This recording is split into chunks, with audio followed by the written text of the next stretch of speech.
So we're getting a lot of questions lately. What's happening in the West Island real estate market these days? Well, it's an interesting landscape, folks.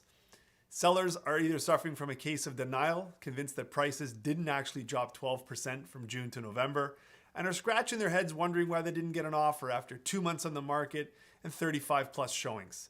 Some of the more savvy ones have slowly come to realize that the proverbial gravy boat has come and gone, and they ponder what it must have been like for those lucky pandemic-era sellers who had to keep their house clean for all of 3 days before looking at 9, 10, 11 offers and selling their home for record-setting prices. Buyers are strutting around town making lowball offers like it's 2017, thinking every house out there is overpriced like romaine lettuce. Brokers are adjusting to a brand new market, and those that got their license over the last couple of years are now discovering that negotiation skills are going to be a key differentiator in a much more balanced market. Let's not forget some of those lucky seniors who cashed out and sold last year during the peak. They're at home counting all the money that they have left for retirement, but after seeing their stock portfolio bottom out like the Titanic, may not be feeling as great about the whole situation as they may have thought previously. Local homeowners are freaking out over a 30 to 50% increase in their municipal valuations and wondering if it makes sense to take on the tax man for the $300 fee. In most instances, it does not. More on that later. I'll also tell you about what we're seeing in our local market with our new segment called Boots on the Ground. All this and more in this month's installment of the BW Group's January Real Estate Market Update.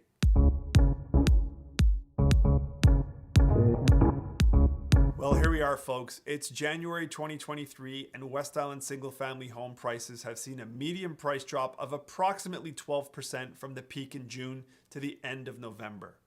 They then slid a couple of percentage points lower through what was a very slow December. This is always typically a slow month for home sales regardless. I think the key takeaway is that prices have fallen since the June peak.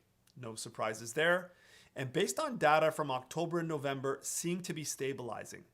Data for January will be very telling, so we will get back to you next month to update you on what's happened. This stabilizing trend has also been seen right across the greater Montreal area. I'll post a link to the Royal LePage Q4 market update for those numbers below. The number of active listings in the West Island hit nearly 700 by the end of the year. That's up from 287 for the same month in 2021. So the rise in inventory has certainly contributed to a more balanced market. The number of sales for the West Island year over year was down 20%. Again, no big surprise here. Higher interest rates and market uncertainty led many would-be buyers to put non-essential buying plans on hold. I think we can expect those buyers to return to the market once interest rates fall back below 5%, and we expect an increase in buyer activity to begin and to start to absorb much of the increased inventory we've seen on the market over the last 8 to 12 months. We currently have a healthy amount of listings and are nowhere near a situation of oversupply. Now let's look at condos. Sales are down 30% year over year, and prices did much the same as they did in the single family market. They peaked in June and then declined through Q3, only to stabilize in Q4 and finish the year back to where they were about 1 year prior.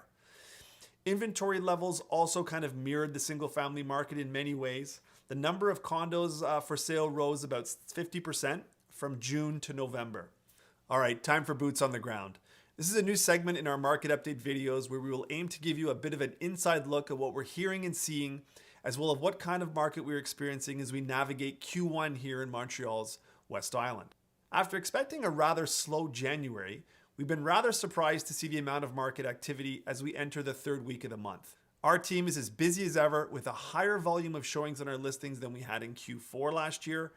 And 3 of our listings actually have received offers in the last couple of weeks, and 2 of them actually got multiple offers. All 3 homes have been on the market for over 2 months. Obviously, the multiple offers was a bit of a different situation compared to what was happening during the pandemic, as both homes received multiple offers, 2 offers each, that came in below the asking price. It's been our experience so far this year that there are a lot of buyers out shopping for homes and making offers. Those offers are coming in slightly lower than they were obviously a few months ago, but this is a good sign and we hope this momentum continues through 2023. As always, if you have any questions, let us know in the comments. Thanks for watching, and I'll be back next month to recap what happened in what looks like a very interesting January. Thanks for watching.